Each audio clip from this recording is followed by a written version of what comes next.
Hello friends, જય શ્રી કૃષ્ણ. સ્વાગત છે તમારું માય કિચનમાં. આજે આપણે બનાવીશું ક્રિસમસ સ્પેશિયલ સાન્તા હેડ ટ્રફલ્સ. સાન્તા હેડ ટ્રફલ્સ બનાવવા માટે આપણે 3 પેકેટ ઓરિયો બિસ્કિટ જોઈશે.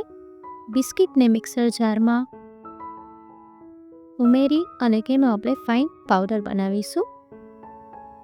પછી તેને એક બાઉલમાં ટ્રાન્સફર કરી દઈશું. જો આવો એકદમ ફાઇન પાવડર બનાવવાનો છે આપણે. પછી તેને એક બાઉલમાં ટ્રાન્સફર કરી દઈશું.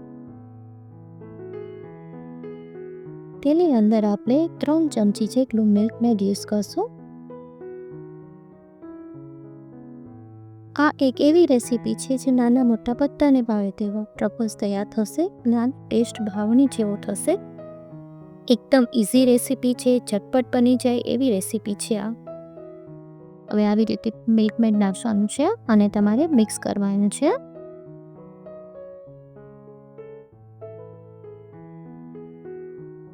પછી એની અંદર આપણે 3 ચમચી જેટલું નોર્મલ ટેમ્પરેચરમાં હોય તેવું દૂધ લેવાનું છે અને દૂધ મિક્સ કરવાનું છે અને એનો એક આપણો સ્મૂથ ડો તૈયાર કરશું, એટલે મીડિયમ ડો તૈયાર કરવાનો છે. પછી એની અંદર આપણે 3 ચમચી જેટલું કોકોનટ પાવડર નાખીશું. તમારા હાથમાં ચોટવું ના જોડે. જો આ થોડું હજી મને ચોટે છે એટલે હજી 1 ચમચી જોઈશે અને એકદમ મીડિયમ ડો તૈયાર કરીશું એનું. બસ આવો ડો તૈયાર કરવાનો છે આપણે. ડો તૈયાર થઈ જાય પછી એને સરખા ભાગમાં ડિવાઈડ કરી લેશું. આખા ડોમાંથી તમારે 6 બનશે, 6 ટ્રાયંગલ બનશે. 6 હોલ બનાવી લીધા. હવે એના ટ્રાયંગલ શેપમાં એને બનાવવાના છે. જો હું બનાવું છું એ રીતે જ બનાવતા જવાનું છે તમારે. ટ્રાયંગલ શેપ ના થઈ જાય એટલે કે મોદક જેવો શેપ થઈ જાય કેવી રીતે આપણે બધા બનાવીશું. જો તમને આજની મારી રેસીપી ગમે તો પ્લીઝ એક લાઇક આપજો, તમારા ગ્રુપમાં શેર કરજો અને આજ સુધી મારી ચેનલને સબસ્ક્રાઈબ ના કરી હોય તો સબસ્ક્રાઈબ કરજો અને બાજુમાં આવેલા બેલ બટનને પ્રેસ કરી દેજો. જો બધા જ ટ્રાયંગલ આપણે થઈ ગયા છે એ રીતે બધા બનાવી લેશું. પછી એને 10 મિનિટ માટે આપણે ફ્રીઝમાં મૂકી દઈશું. જ્યાં સુધી તે ફ્રીઝમાં સેટ થાય ત્યાં સુધી આપણે વ્હાઇટ ચોકલેટ કમ્પાઉન્ડ લેશું. મેં 100 ગ્રામ ચોકલેટ લીધી છે. કમ્પાઉન્ડ આવે છે ને જે મોડનો કીટ લીધેલો છે. પછી તેને હાફમાં ડિવાઈડ કરીશ. પછી અડધામાં આપણે રેડ ફૂડ કલર નાખીશું. મારી પાસે લિક્વિડ ફૂડ કલર છે, તમારી પાસે પાવડર હોય તો બી ચાલશે, જે હોય તે પણ ફૂડ કલર લેવાનો છે આપણે. પછી આ ફ્રીઝમાં 10 મિનિટ માટે જે સેટ કરવા મૂક્યા હતા તે એકદમ સેટ થઈ ગયા છે. તેને આપણે આ રીતે ડીપ કરીશું. એકદમ ઠંડા છે એટલે તરત ચોકલેટ એમાં કોટ થઈ જશે. આ રીતે આટલું પોષણ કરવાનું છે. નીચેનો થોડો ભાગ આપણે રાખવાનો છે એમ જ. બધા ટ્રાયંગલ છે એને આવી રીતે આપણે ડીપ કરી લઈશું.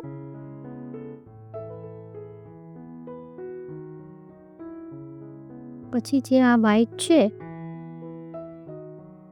પછી આપણે કાજુ લેશું. કાજુને ક્રશ કરી લીધા છે, કચરા બાકી લીધા છે એ લેવાના છે. એટલે આ જે આપણે ટ્રાયંગલ બનાવ્યા છે એમાં નીચેનું પોર્શન જે બ્લેક હતો ટ્રફલનો એને આપણે વ્હાઈટ ચોકલેટનું ડીપ કરીશું. પછી કાજુમાં કોટ કરી લેશે. જો આ રીતે જ કરવાનું છે. હું તમને એકદમ નજીકથી બતાવી દઉં. સારી રીતે થઈ જાય તો 6 આપણા ટ્રફલ તૈયાર થઈ ગયા છે. એની હેડ ઉપર જે કેપટોપ પર એ બનાવવાનું છે આપણે, જે ફૂમતું કહે છે એ બનાવવાનું છે. એના માટે આપણે 1/2 કપ કોકોનટ પાવડર લઈશું. એની અંદર આપણે 3 ચમચી જેટલું મિલ્ક મેડ ઉમેરીશું અને એનો સ્મૂથ ડો તૈયાર કરવાનો છે આપણે.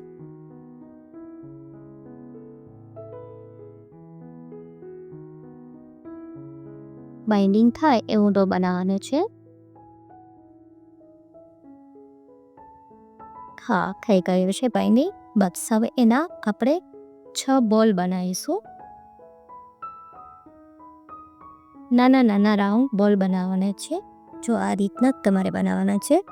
આ બની જાય પછી પાછી કોકોનટ પાવડર લઈ તેમાં બધા ડીપ કરી દેવાના અને એને કોટ કરી દેવાનું.